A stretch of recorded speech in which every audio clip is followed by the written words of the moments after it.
Good day, everyone. Today I will be presenting a series of exercises from Math 500, Foundation of Calculus. We will cover practical applications and theoretical derivations involving arc lengths, surface area of revolution, and exponential models. We begin with section 6.5, exercise number 37. Here we model the profile of the Golden Gate Bridge cables as a parabola. The central span is 1,280 meters long and 152 meters high. Our goal is to approximate the total length of the cable stretching between the tops of the two towers using the model y equals 0.00037 x squared for the interval where the absolute value of x lies between 640 inclusive. Now, to find the length formula and the computed derivative, we use the standard arc length formula. So here is the length of a curve at the function y equals f of x from a to b. So we have here the formula. The arc length is equal to the derivative of the square root of 1 plus dy over dx quantity squared dx bounded from a to b. And we also notice that the model of the cable is given by this model y equals 0.0037 x squared, where x is between negative 640 to positive 640 inclusive interval, as what is shown or given in the problem. So now we compute the derivative. Let us have the dy over dx being equals 0.0074 x. Substituting to the arc length formula, so the arc length formula L is given by the expression the integral of the square root of 1 plus 0.0074 quantity squared of dx from negative 640 integrated from negative 640 to 600 to positive 640. Okay, now since the function is symmetric at y-axis, we can just divide into two equal parts the integration from negative 640 to positive 640 around 0, and we simply double the entire expression of the derivative, the integral expression, and it will result to this L equals 2 times the integral of the square root of 1 plus 0.0074 x quantity squared of dx from 0 to 640. This is to simplify our computation. Okay, so let us evaluate the integral function. So L equals the double of the integral of square root of 1 plus 0.00074 x squared of dx from 0 to 640. This is because the the function is symmetric at y axis. So we can just simply divide the the limits into two, no, and we simply double the the expression, no, since it is only just symmetric at 0. So this is what becomes of our function. So letting k be equals 0.00074, we have this expression: the integral of square root of 1 plus kx squared of dx, performing the integration. So we will have here the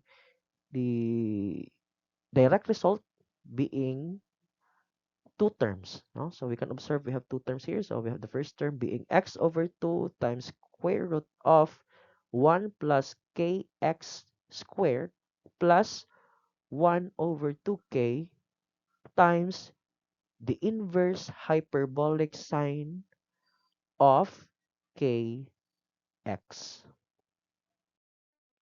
So evaluating the expression at x equals 640. So we have here the product of k and x being equals 0.00074 and the value of x to be equal 640, which is equal to 0.4736. And substituting this value here inside the radicand, so we have the square root of 1 plus the square of 0.4736 will just approximate to 1.1065. Now, the first term of the equation contains this expression 640 over 2. uh, so we simply substitute the square root, the value of the square root of 1, this expression. So we have 1.1065, which will approximate to 354.1. Moreover, for the second term, so we get the value for the inverse function, the inverse hyperbolic sine function first. That is equals ln of 0.4736 plus 1.1065, approximately 0.457.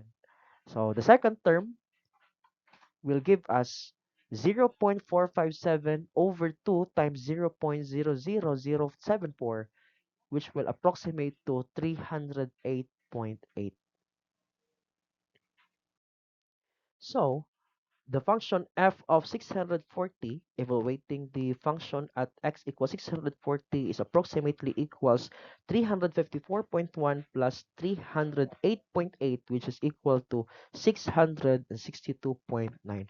The length then is equals L equals 2 times 662.9 and is approximately 1325.8. Therefore, the approximate length of the cable between the tops of the two towers is 1325.8 meters.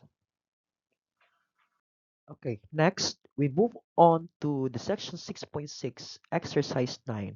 So we are tasked here to find the area of the surface generated when the curve, given here the curve y equals x to the 3 halves minus x to the 1 half over 3 on the closed interval 1 to 2, revolved about the x-axis. Now, for the solution, the surface area for a revolution about the x-axis is given by the formula S, it stands for the surface area, equals to the integral of 2 pi y times square root of 1 plus dy over dx squared from a to b with respect to x dx. Okay, to move on, so we have here the given equation y equals x raised to 3 halves minus 1/3 of times x raised to 1 half. Taking the derivative of this equation with respect to x will give us, using the chain rule, no? So it becomes 3 halves times x raised to 1 half minus 1 over 6 times x raised to negative 1 half. Now, we're going to express it as 1 plus dy over dx squared to fit into the formula of the surface area. So factoring, we have dy over dx equals 1 over 6 times x raised to negative 1 half times 9x minus 1. So taking its square, So dy over dx squared will be simplified here. So it becomes 9x minus 1 squared over 36x. So from it comes from this expression here. So the expression now becomes 1 plus, so we use the y prime as a substitute for dy over dx. So 1 plus y prime squared equals 36x plus 9x minus 1 quantity square over 36x.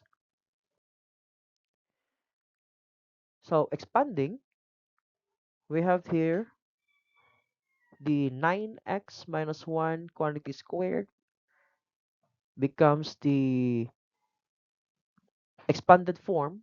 So 81x squared minus 18x plus 1, and 36x plus 81x squared minus 18x plus 1 will just become 81x squared plus 18x plus 1 after combining these two terms here, 36x and negative 18x. And so we get its factored form, 9x plus 1 squared. So the square root of 1 plus y prime squared is just equal to 9x plus 1 over 6 square root of x. So substituting this to our formula for the surface area, so S equals to the integral of 2 pi, substitute the expression here, so x times 3 raised to 3 halves minus 1/3 x raised to 1 half, and this is now the 1 plus y prime squared. We have the 9x plus 1 over 6 times square root of x with respect to x from bounded from 1 to 2.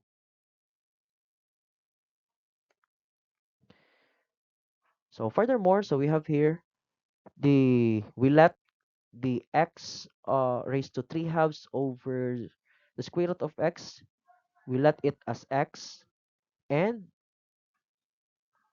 simplifying, no, so we have here x raised to 1 half will just cancel out with the square root of x from the denominator. So that's just equals 1.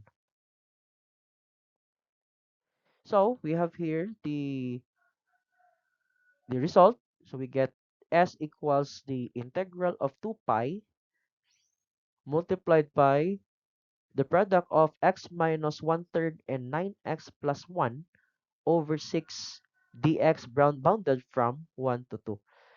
So from here, we take out the constants 2 pi and 6.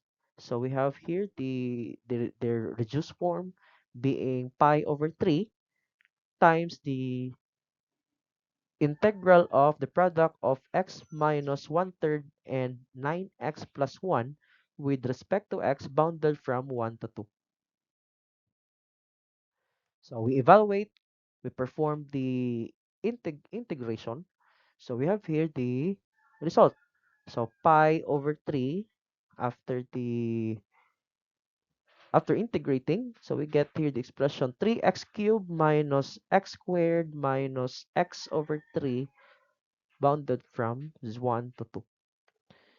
So at x equals 2, we have here 3 times 8 minus 4 minus 2/3 will give us 58 over 3. While at x equals 1, so 3 times 1 minus 1/3 will give us 5 over 3. Now, we find their difference, 58 over 3 minus 5 over 3 will give us 53 thirds. So S equals pi over 3 multiplied by 53 thirds is just equals 53 pi over 9. Therefore, the surface area is 53 pi over 9 square units. This is now our final answer. Now, for our last problem, in section 6.9, number 39, this is now a problem involving exponential models. So here's the problem. So an air resistance adopted from the Putnam exam in 1939. An object moves in a straight line acted only by air resistance, which is proportional to its velocity. So this means that the acceleration is given by this function a of t equals negative k times v of t, and the velocity of the object decreases 1000 feet per second to 900 feet per second over a distance of 1200 feet. The task here is to estimate the time required for this deceleration to occur. Okay, so let us try and solve this problem. We have here the hint, no, that we can use the result from exercise number 38, or uh, the previous problem. To solve this problem, let us start by identifying the given. So the given are the acceleration function being a of t. So it is a function with respect to t equals negative k times v times t. So the velocity decreases from 1000 feet per second to 900 feet per second. Let us take note also of that. And the distance covered is 1200 feet. The task is to find t. So the first step is, so express the distance using the velocity. We have here the expression v equals dx over dt. Using some manipulations, so we have dv over dt, which is equals negative kv. So dv over dt becomes the dv over dx times dx over dt, which is equal to dv over v times dv over dx. So v times dv over dx equals negative kv. So dv over dx is equals negative. Okay, so we can now proceed to the integration with respect to x. So the integral of dv, which is equals to the integral of negative k with respect to x.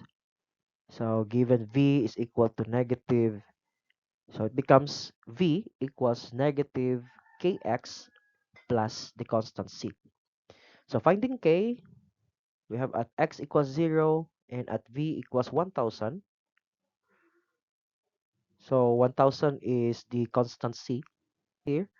So v is equals 1000 minus kx. And finding k, so we have at x equals 1200 and v equals 900. So 900 equals 1000 minus k times 1200. So using manipulations, we get k equals becomes 100 over 1200, which gives us k equals 1 over 12.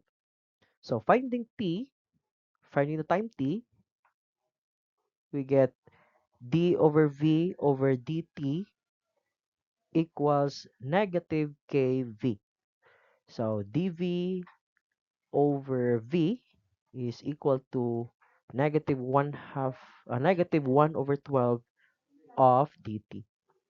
So integrate from v equals 100 to 900 and solve for t. So we have here the integral of dv over 1 over v with respect to v bounded from 1000 to 900 will give us uh, the integral of 1 dt bounded from 0 to t multiplied by the constant negative 1 over 12. That is just equals ln of 900 over 1000, which is equal to negative t over 12. So this will be the result. T equals negative. So t will become the finding t requires us to do some manipulations, no? So you have t, we multiply both sides by 12. So we have here t is equals negative 12, uh, negative 12 ln of 900 over 1000. So computing, so we get here t is equals 12 times ln of 10 over 9.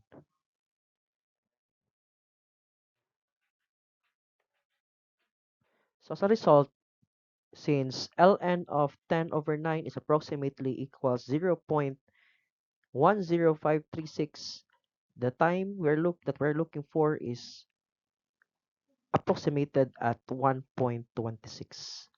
So therefore, the approximate time for the deceleration to occur is about 1.26 seconds. So this ends my report for this afternoon, and have a good day, everyone.